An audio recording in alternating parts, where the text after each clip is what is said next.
Good morning বন্ধুরা, আশা করি তোমরা অনেক ভালো আছো, সুস্থ আছো। প্রতিদিনের মতো আবারও একটা ভিডিও নিয়ে চলে এলাম। সকাল সকাল উঠে গেছি প্রায় 6:30টার দিকে।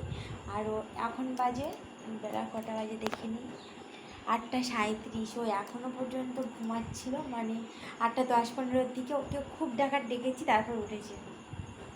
তারপরে এরকম ঘুম কোনোদিনও ঘুমায় না পুরো 8টা পর্যন্ত। তো অনেক কষ্টে টেনে টেনে তোলা হয়েছে। তো তোমরা পুরো ব্লগটা দেখতে থাকো। যারা যারা এখনও আমার চ্যানেলে নতুন, অবশ্যই করে এই চ্যানেলটিকে সাবস্ক্রাইব করবো। বাইরে কিন্তু ভীষণ বৃষ্টি হচ্ছিল সকাল থেকে। এখন একটু রোদ উঠেছে, কিন্তু বৃষ্টির ঘরটা একদমই কাটেনি। হ্যাঁ, উঠেছি।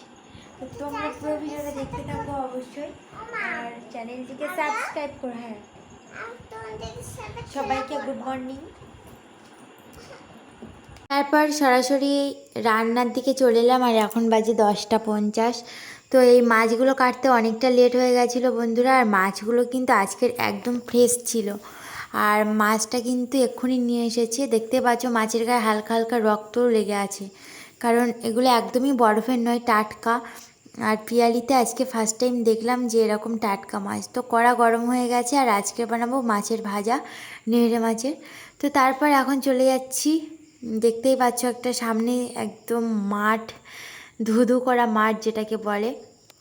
আর এখন যাচ্ছি মামার বাড়িতে। তো মামার একটা অ্যাক্সিডেন্ট হয়েছে, মানে প্রায় 1 মাস হতে যায় আর কি। যে মামার বিয়েতে গিয়েছিলাম বন্ধুরা, তোমাদের ভিডিও দিয়েছিলাম কিছুদিন আগে, মানে 1 মাস মতো আগে।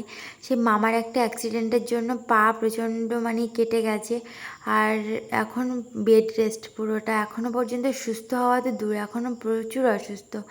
সেই কারণেই চলে গেছিলাম। আর ঘরবাড়িটা দেখতে মামাও বলে দিয়েছিল যে পিয়ালিতে গেলে একটু ঘরবাড়ির দিকে যেতে, তাই জন্য চলে এসেছি। চারদিকে দেখতে পাচ্ছ বেশ বড় বড় ঘাস, প্রায় 1 হাঁটু পরিমাণে এরকমই। তো যাই হোক, চারদিকে প্রচুর ঘাস। তো তোমরা পুরো ভিডিওটা দেখতে থাকো, আর চ্যানেলটিকে অবশ্যই করে সাবস্ক্রাইব করো। তো মামা বলেছিল আর কি যে গাছে কলার রয়েছে, কলা গাছে কলার কাঁদি হয়েছিল, তো সেই কারণেই গিয়েছিলাম। তো এসে দেখছি যে কলার কাঁদি কিন্তু গাছে অবশ্য ঝুলছে, কিন্তু অনেক গাছ পড়েও গেছে, দেখতেই পাচ্ছ। আর যে সামনের এই গাছটাতে কলার কাঁদি। তারপরে সোজা বাড়ি ফিরলাম ওখান থেকে 12টার সময় এসে, দুপুরে চান দান খাওয়া দাওয়া, তারপরে একটু রেস্ট নেওয়া। মেয়েকে তো ঘুম পাড়িয়েছিলাম, ওকে আবার তুলেছি, তুলে তারপরে নিজে ওকে একটু ছাতু খাওয়াতে এলাম, আমার খুব খিদে পেয়ে গেছিলো। এদিকে তারপর বাবা কি করছে, শসাটাকে কেটে আর এইভাবে তেতো বের করা হচ্ছে। তো তোমরা কিভাবে তেতো করো সেটাও জানাও। আর এখন গরমের শসাগুলো বেশ তেতো হয়, মুখের ধারে একদম খাওয়াই যায় না, তাই জন্য এই যে তেতো ভাবটা এইভাবেই চলে যায়। যারা যারা জানো না এই প্রসেসটা, অবশ্যই মানে করতে থেকো। আর ওটা আমি ছোটোবেলা থেকেই জানি এমনিতে। তো দেখো এখন ছাতু নিয়ে নিচ্ছি, ছাতু আর চিনি একটু গুলে দেবো, দিয়ে ওকে খাইয়ে দেবো। তারপর সন্ধেবেলা তো এখনও রান্নাবান্নার প্রস্তুতি রয়েছে, ওকে পড়ানোর প্রস্তুতি রয়েছে। যাই হোক, আর এগুলো কিন্তু সেই ছোলার ছাতু, আগের বারে যখন ছিলাম এখানে ছাতুগুলো আর অল্প পরিমাণেই রয়েছে, 500 ছোলার ছাতু করে নিয়েছিলাম, মানে দাঁড়িয়ে থেকেই ভাঙিয়ে দিয়েছিল আর কি। এখন 4:30 বাজে, ওকে ঘুম থেকে তুলেছি প্রায় 4টের দিকে। তারপর প্রচণ্ড ঝামেলা করছিল খিদের জন্য। তো অবশেষে এই প্রসেসটাই নিলাম যে খাওয়া দাওয়ার দিকেই যাই, না হলে আমাকে আর স্থির থাকতেই দিচ্ছিল না। তো সেই কারণেই আর কি। আর ও কিন্তু আমার পাশে বসেই রয়েছে, বসে বসে দেখছে যে আমি কখন ছাতুটাকে দেবো বানিয়ে, আর ও খাবে আরামসে। ঠিক আছে, তো তোমরা পুরো ব্লগটা দেখতে থাকো। আর এখানে চিনি রয়েছে, চিনি দিয়ে দিচ্ছি অল্প করে। আর ওর বাবা দিকে শসা কাটছে, শসার খোসা ছাড়িয়ে তারপর শসা খাবো। তো এদিকে বৃষ্টি হয়েছে বন্ধুরা সকাল থেকে বেশ পরিমাণে, আর এখন একটু বন্ধ রয়েছে, কিন্তু সারাটা দিন মেঘলা। সমস্ত জামা কাপড় বাইরে দিয়েও শুকনো করতে পারিনি, এতটা ভিজে স্যাঁতসেঁতে একটা আবহাওয়া আজকে, তা বলারই মতনই না। প্রায় বেশিরভাগ জামা কাপড় সব ভিজে, কালকে এসেছি ঘাম ঘাম অবস্থায়, সব জামা কাপড় আজকে সাবান জলে ডুবিয়েছিলাম, সেগুলো এখনও সব ঘরের মধ্যে বন্দি, ক্যামেরা বন্দি অবস্থায়।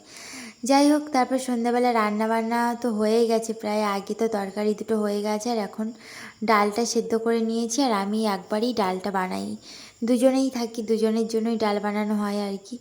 তো যাই হোক, এখানে দেখো ডালটা এবার জল দিয়ে একটু বেশি করেই নেবো, মুগ ডাল। আর এখানে ভাত হয়ে গেছে। তো যাই হোক, আর এখানে কী কী তরকারি হয়েছে দেখো, আলু ভাজা করেছি, আর করেছি নেহেরে মাছের ভাজা পেঁয়াজ রসুন দিয়ে। আর এটা কিন্তু দুপুরেও বানিয়েছিলাম, তোমাদের সেটা শেয়ার করতে পারিনি। ভীষণ টেস্টি হয়েছিল। আর সাথে সর্ষে বাটা দিয়েছিলাম, তো জাস্ট জিভে জল এসে যাচ্ছে ভয়েস ওভার দেওয়ার সময়। আর সন্ধেবেলা গিয়েছিলাম রান্না করার পরে চুরমুর নিয়ে আসতে। পেপারটা নিয়ে আমার মেয়ে এমন ঝাঁকুনি দিচ্ছিল যে পেপারটা একদম চুরমুর সব এক জায়গায় গুটিয়ে গেছে। সেটা খাওয়া দাওয়ার পরে এখন চলে এলাম ওকে বই পড়াতে। পড়ানো প্রায় কমপ্লিট, মানে কোয়া থেকে ওদিকে চন্দ্রবিন্দু পর্যন্ত এতদিনে শেষ করলাম। প্রতিদিন 4 থেকে 5টা ওয়ার্ড শেখানো হয়, আজকেও সেম ছিল।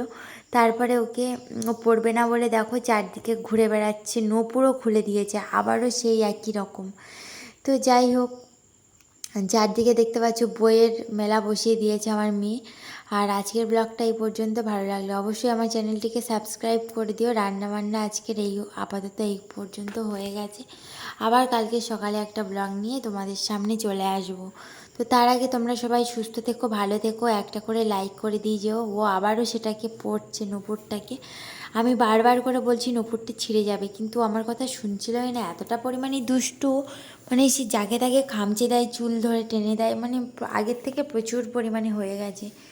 আর বলে আর কি আর হবে, দুষ্টুমি তো ছোটোবেলায় সবারই থাকে, কারো কম কারো বেশি। কোনো ছেলেরই হয় বেশি, আবার কোনো